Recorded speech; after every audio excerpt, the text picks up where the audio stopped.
बंधुओं, मगर केवल संकल्पों से कल्याण नहीं होना है।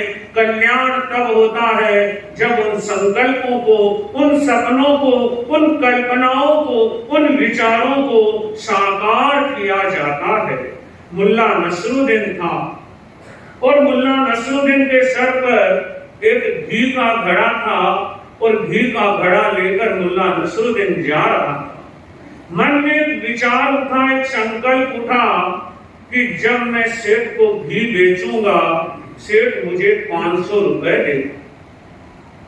मैं उन 500 रुपए से मुर्गियां खरीदूंगा और उन मुर्गियों के अंडे होंगे, अंडे से मुर्गियां होंगी, मुर्गियों से अंडे होंगे और एक दिन ऐसा आएगा मैं एक मास में बहुत सारी मुर्गियां हो जाएगी। सर पर क्या है? सर पर घी का घड़ा है, मगर वो फार्म हाउस की कल्पना कर रहा है। फिर मुल्ला के मन में नया विचार पैदा होता है कि मैं सारी मुर्गियों को बेच दूंगा, एक गाय खरीदूंगा। जब गाय होगी तो दूध होगा, दूध होगा तो दही होगा, दही होगा तो मक्खन होगा, मक्खन होगा तो घी होगा। मैं दूध, दही, घी, मक्खन बेचूंगा। गाय के बाद में दूसरी गाय होगी, दूसरी गाय से तीसरी गाय होगी और एक दिन ऐसा आएगा कि मैं एक बड़ी डेयरी का मालिक बन जाऊंगा।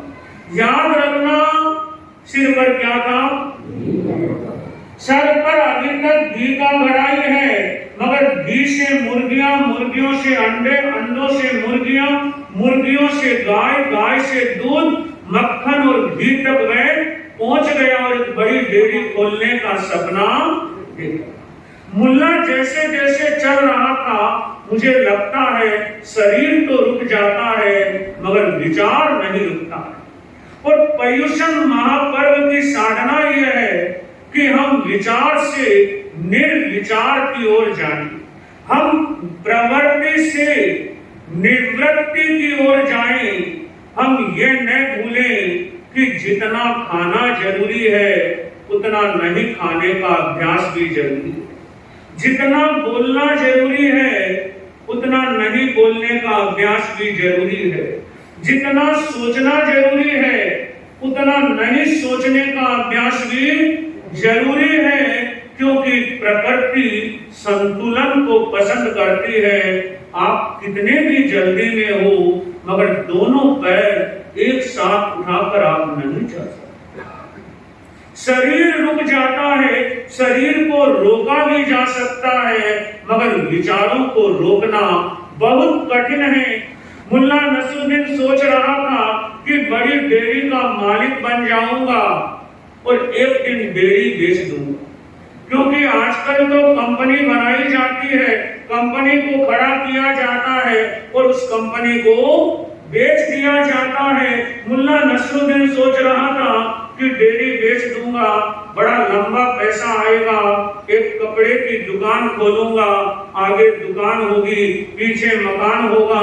जब दुकान मेरी होगी, मकान मेरा होगा तो मेरी शादी भी हो जाएगी। याद है सर पर क्या है? मगर वह विचारों ही विचारों से कहां तक पहुंच गया।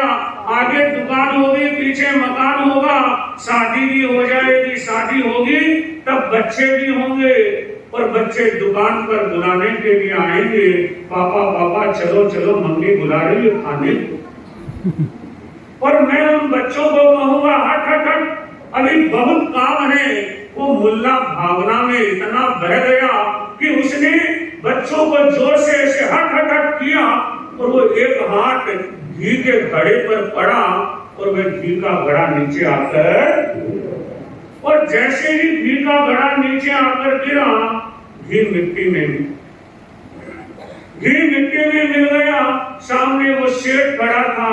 सेठ चिल्लाया कि मुल्ला ये क्या किया, तूने सारा घी मिट्टी में मिला दिया। मुल्ला बोला सेठ जी आपका तो केवल घी मिट्टी में मिला है, मगर मेरी तो मुर्गियां, अंडे, मुर्गियां, गाय, घी, मक्खन, डेयरी, दुकान, मकान, पत्नी, बच्चे, सब कुछ इस घी के रात मिट्टी में। ये जो विचारों का द्वंद्व है कि व्यक्ति या तो अतीत में खोया रहता है या भविष्य की कल्पना में रहता है। जिंदगी को अगर सुखी बनाना है, इस सूत्र को जीवन में हर दिन याद करना कि पीछे का जिक्र नहीं करूंगा, आगे की फिक्र नहीं करूंगा, पीछे का जिक्र नहीं करूंगा, आगे की फिक्र नहीं करूंगा। दुनिया की कोई ताकत नहीं है जो आपको दुखी बना सके।